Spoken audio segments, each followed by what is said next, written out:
A data é 12 de novembro de 2016.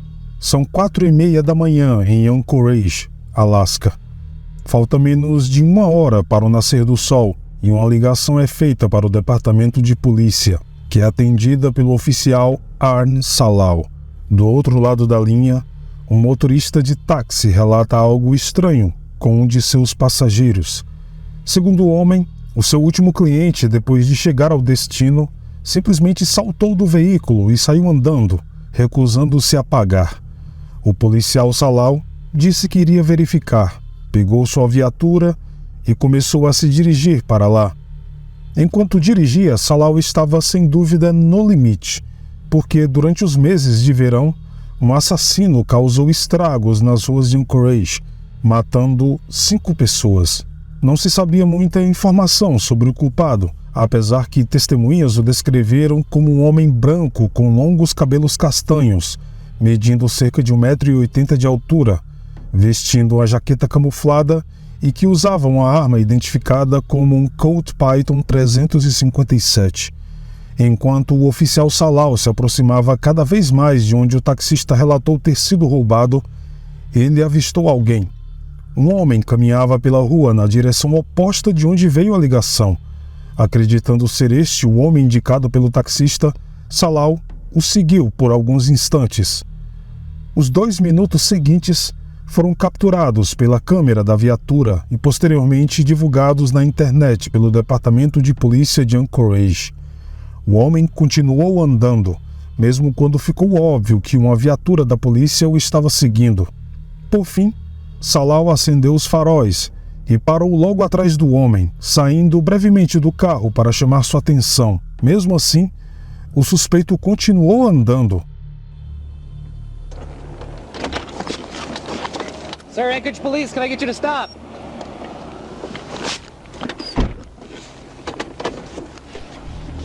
Salau, frustrado, voltou para o carro e ficou atrás dele, ligando o megafone.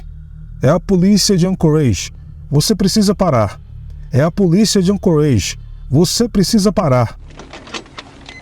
This is the Anchorage Police. You need to stop. This is the Anchorage Police. You need to stop. Assim que o oficial Salau enviou esta mensagem em alto e bom som pelo megafone, o homem se virou de repente. Sem perder o ritmo, o suspeito caminhou até o carro de Salau no momento em que o policial estacionou sua viatura. E o que esse homem fez a seguir, além da rapidez com que o fez, é no mínimo perturbador. Quando Arn Salau olhou para aquela figura imponente, o homem tirou algo do bolso e ergueu o braço. Ao entrar na escuridão para desenterrar mais dessa história distorcida, os olhos do policial Arn Salau se arregalam em reconhecimento e horror ao olhar para o homem, usando um gorro preto para cobrir seus longos cabelos castanhos e usando uma jaqueta camuflada. Salau olha fixamente no cano de um revólver Colt Python 357. O suspeito, então, aperta o gatilho.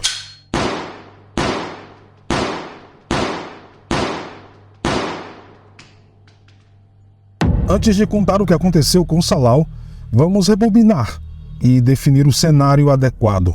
Hoje viajamos para o Alasca, aparentemente o único lugar além do México onde os criminosos acreditam que estão a salvo do longo braço da lei. E eles podem ter alguma razão. Com suas vastas paisagens cobertas de neve, suas enormes florestas e suas grandes montanhas e lagos, é um lugar perfeito para mentes imperfeitas. Existem muitos lugares para se esconder, mas também muito para admirar. As pessoas viajam para o Alasca todos os anos para acampar, caminhar, praticar mountain bike e esquiar.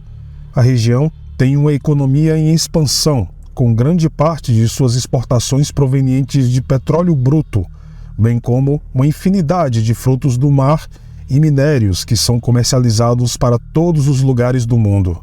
Um dos fatos mais interessantes sobre a região é o frio que faz no norte da América e também a duração dos dias e das noites. Não é incomum, durante os meses mais quentes, ter dias em que o sol fica quase 24 horas no céu. Os últimos raios de sol só baixam pouco antes da meia-noite. É por causa desse fato e do período em que a maioria dos crimes que irei relatar hoje ocorreu, que este assassino se tornou conhecido pelo apelido de o assassino do sol da meia-noite.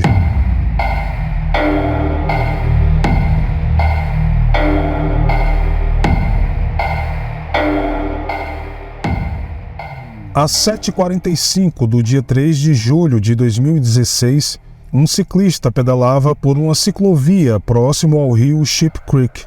Foi então que ele encontrou algo perturbador: 2 cadáveres esparramados na beira da estrada.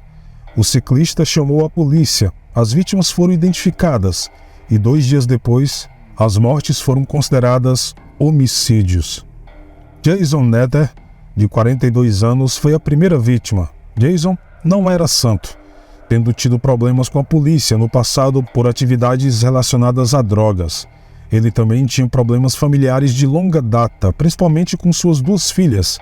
Dizem que Jason se recusava a pagar pensão alimentícia e a animosidade ficou tão grande que uma de suas filhas teve seu sobrenome mudado para que ela não fosse mais associada ao pai. A segunda vítima era Brianna Foyce, de 22 anos.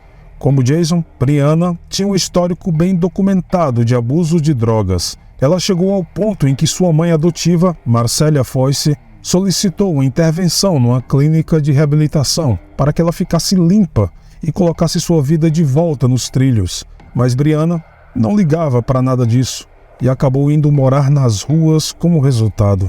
O que os dois estavam fazendo ali naquela hora é desconhecido. Poderia ter sido o tráfico de drogas?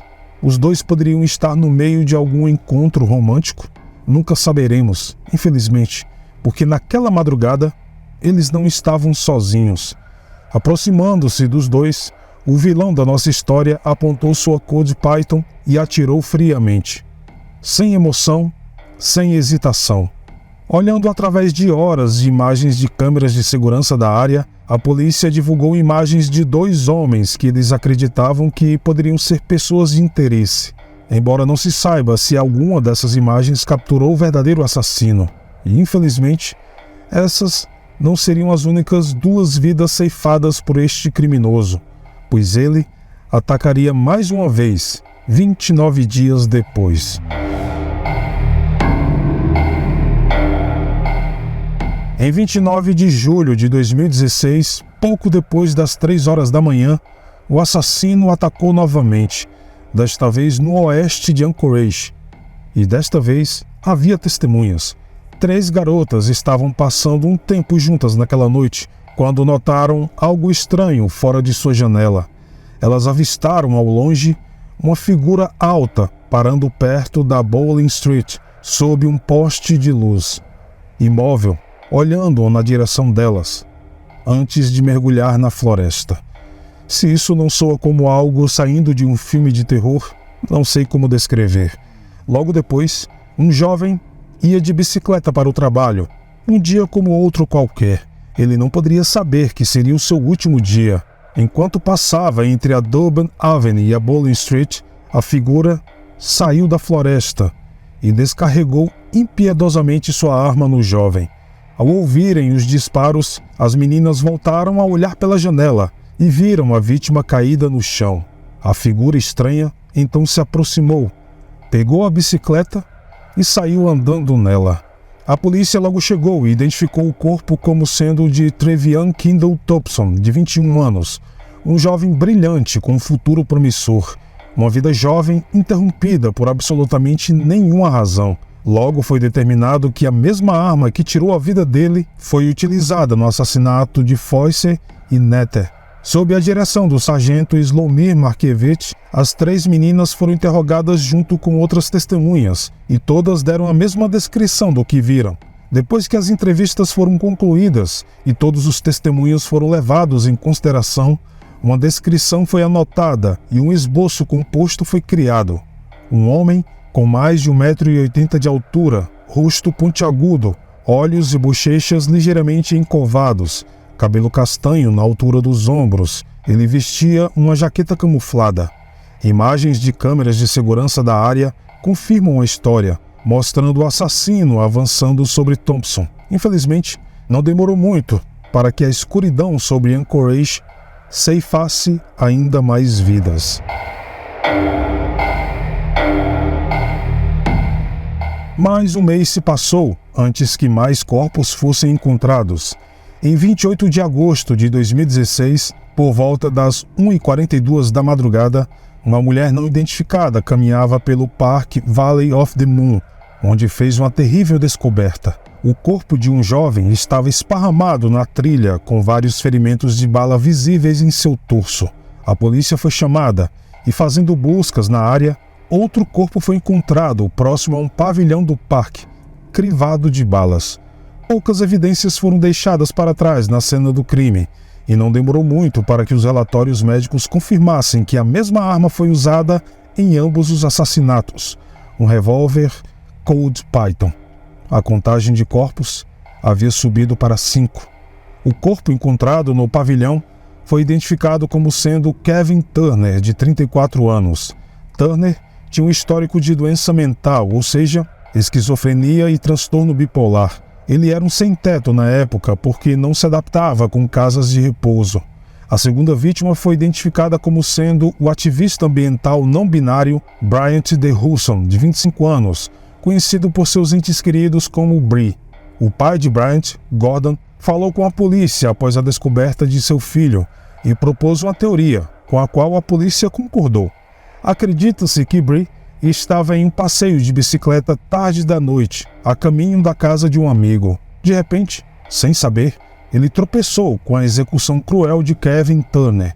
Antes que Bree pudesse reagir, o assassino o avistou, caminhou em sua direção e atirou para não deixar testemunhas. Dado que nenhuma ligação foi identificada entre Turner e Bree, isso parecia altamente provável. Lugar errado, hora errada, e custou a vida de um jovem.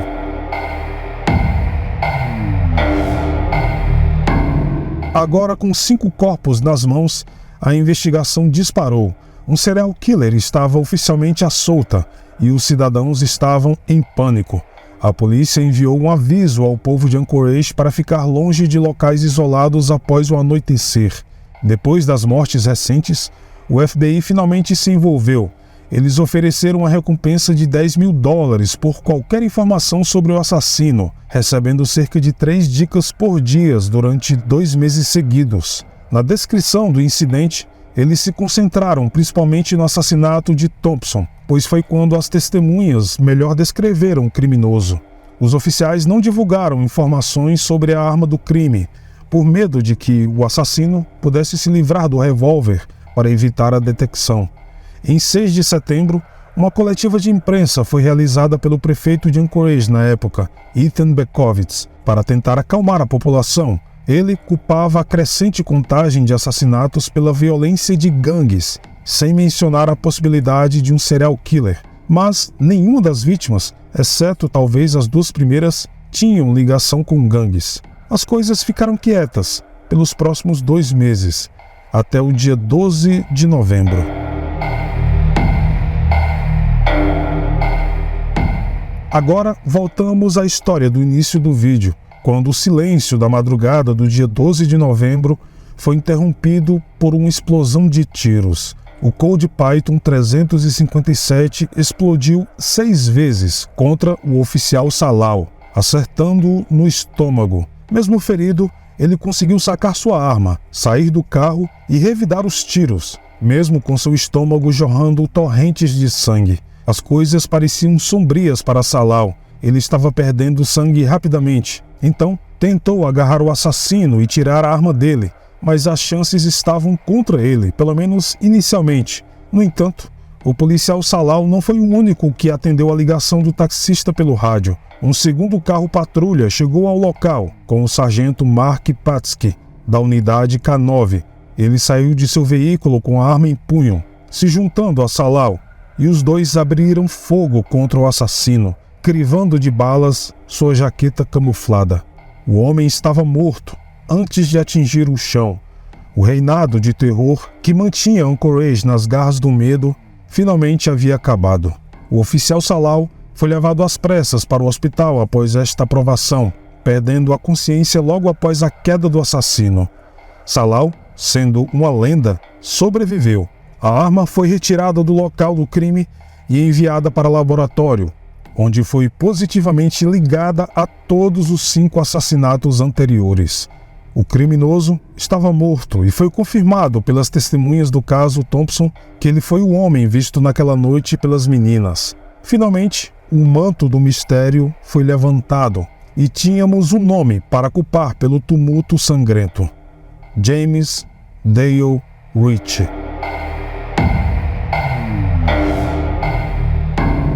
James Dale Ritchie nasceu em Anchorage, Alasca, em 4 de novembro de 1976. Ele tinha 40 anos na época de sua morte. James cresceu em Anchorage e na adolescência se tornou um homem grande, com mais de 1,80 m de altura. Devido ao seu porte atlético na juventude, se destacou jogando tanto futebol americano como basquete e ganhou diversos campeonatos com os times do ensino médio em 1994. Durante seu tempo de inatividade, ele era conhecido por sair com os irmãos Bob e Quincy Thompson, passando muito tempo com eles e se aproximando de toda a família. Segundo dizem, James passava mais tempo com a família Thompson do que com seus próprios pais. Este detalhe nos leva a uma curiosidade mórbida. Trevian Kingdom Thompson, a terceira vítima de James, era filho de ninguém menos que Bob Thompson, amigo de infância dele. Não se sabe se James tinha alguma ideia de quem era o rapaz quando atirou nele na rua e pegou sua bicicleta. Bob Thompson, que estava na prisão na época, ficou arrasado ao saber que o jovem simpático com quem ele cresceu havia levado seu filho deste mundo. Continuando, depois de apenas um único semestre na faculdade, James Ritchie desistiu e voltou para casa. O motivo dessa mudança não é conhecido, mas assim que ele voltou, sua vida começou a piorar. Em 1995, ele entrou na cena das drogas e era conhecido por participar de brigas de cães. Também é sabido que em 1998 Ritchie às vezes usava o apelido de Teeny, não de forma irônica pelo seu tamanho grande, mas porque, supostamente, o homem tinha os órgãos genitais muito pequenos. Ritchie teve seu primeiro confronto com a polícia em 1998 em relação a uma investigação de drogas. Quando os oficiais foram interrogá-los em sua casa, ele supostamente colocou a mão na cintura, sugerindo pegar uma arma. O rapaz foi jogado no chão pelos policiais, que o prenderam. Em seguida, foi encontrada uma pequena balança elétrica em seu quarto, uma pilha de notas dobradas e um saquinho cheio de várias pedras de crack. No tribunal, Ritchie não contestou as acusações, sendo colocado em liberdade condicional por 3 anos. Em uma carta ao juiz, ele se disse arrependido. Eu deito na cama todas as noites pensando em como arruinei minha vida. Então eu me vejo chorando, desejando poder voltar para quando estava no colégio. Eu teria escolhido jogar futebol em vez de ir para a faculdade. Quero terminar a faculdade, construir família e comprar uma casa. Em vez disso, como criminoso, nunca conseguirei um bom emprego. Mas os problemas só pioraram depois disso. Enquanto estava em liberdade condicional em 1999, James foi parado por dirigir de forma perigosa. Ele disse aos policiais que havia bebido. O seu carro foi revistado e uma certa quantidade de crack foi encontrada em seu porta-luvas, além de uma pistola semiautomática calibre .45 carregada no banco do passageiro. Mais uma vez, ele não contestou e mais uma vez recebeu 3 anos em liberdade condicional. Entre 2002 e 2005, James foi preso várias vezes, principalmente por delitos relacionados a drogas, e cada vez que era preso, ele recebia uma sentença menor. No entanto, tudo mudou em 2005, quando ele foi preso por roubo. Detido enquanto cometia o ato, foi encontrado com 2 pistolas, algemas de plástico, 8 braçadeiras e $5.500 no bolso. James foi finalmente condenado à prisão por seus crimes, mas cumpriu apenas 2 anos. Ao sair da prisão, ele adquiriu uma pistola Colt Python. Agora, sinceramente, isso é ridículo. Como esse cara conseguiu comprar outra arma, depois de tudo que ele já tinha feito? Bom, está além da minha imaginação, mas logo depois ele deu a Cold Python a um amigo para guardá-la antes de se mudar para Broadway, na Virgínia, a fim de ficar mais perto de seus pais. Durante anos após sua libertação e realocação na sociedade, Rich se tornou um cidadão cumpridor da lei, com apenas um punhado de infrações de trânsito em seu nome. No entanto, depois que ele supostamente terminou com sua namorada, voltou a morar no Alasca, em março de 2016, onde pegou sua arma na casa do amigo. Na época, ele alugou uma casa perto do aeroporto antes de se mudar para um trailer, numa região conhecida como Penland Parkway, que é rodeada por uma floresta. Então, algo aconteceu. Talvez um sinal, mas Rich percebeu que tinha alguma coisa errada em sua mente, e ele até procurou tratamento de saúde mental. A polícia investigou após sua morte, mas não se sabe se ele realmente recebeu algum tipo de ajuda. E logo depois foi quando começou a matar. Olhando para a onda de assassinatos, quase parece que Rich não se importava em ser pego, pelo menos no início. Ao roubar a bicicleta de Trevian Kingdon Thompson, ele a levou para sua casa e foi visto andando com ela pela rua, sem a menor preocupação, e mesmo assim, nunca foi ligado ao caso. Isso é estranho, muito estranho. Por exemplo, a mãe de Thompson, Mandy Premo, resolveu fazer uma investigação sobre a morte do filho por conta própria, procurando desesperadamente pelo assassino.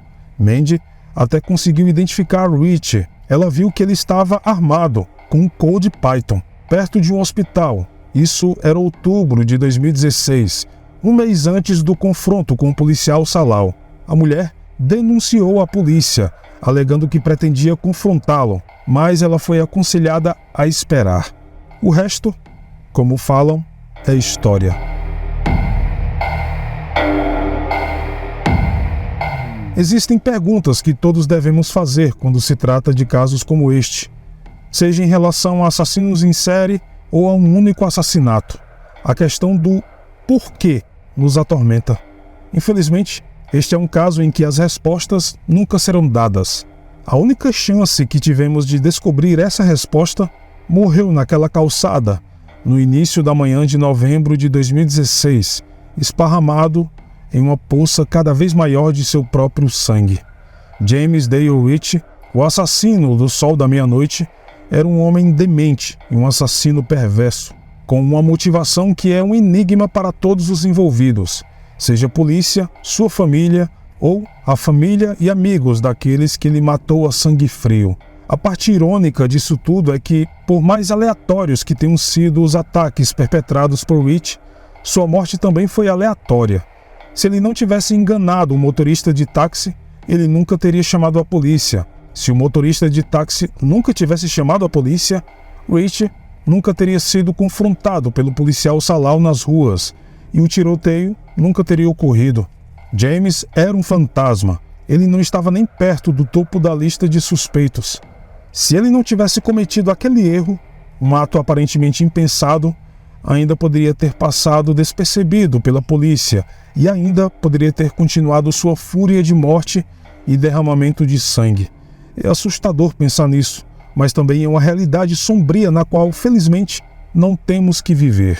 Até agora, nenhum outro assassinato foi relacionado a James Dale Rich, embora isso não tenha impedido a polícia de fazer diversas buscas. Eles até tentaram ligá-lo a um assassinato duplo ocorrido em 28 de janeiro de 2016, onde Selena Annette Mulenax, de 19 anos, e Forgine Albert Monserrat, de 20 anos, foram encontrados mortos, perto de um mirante chamado Ponte Woronzow.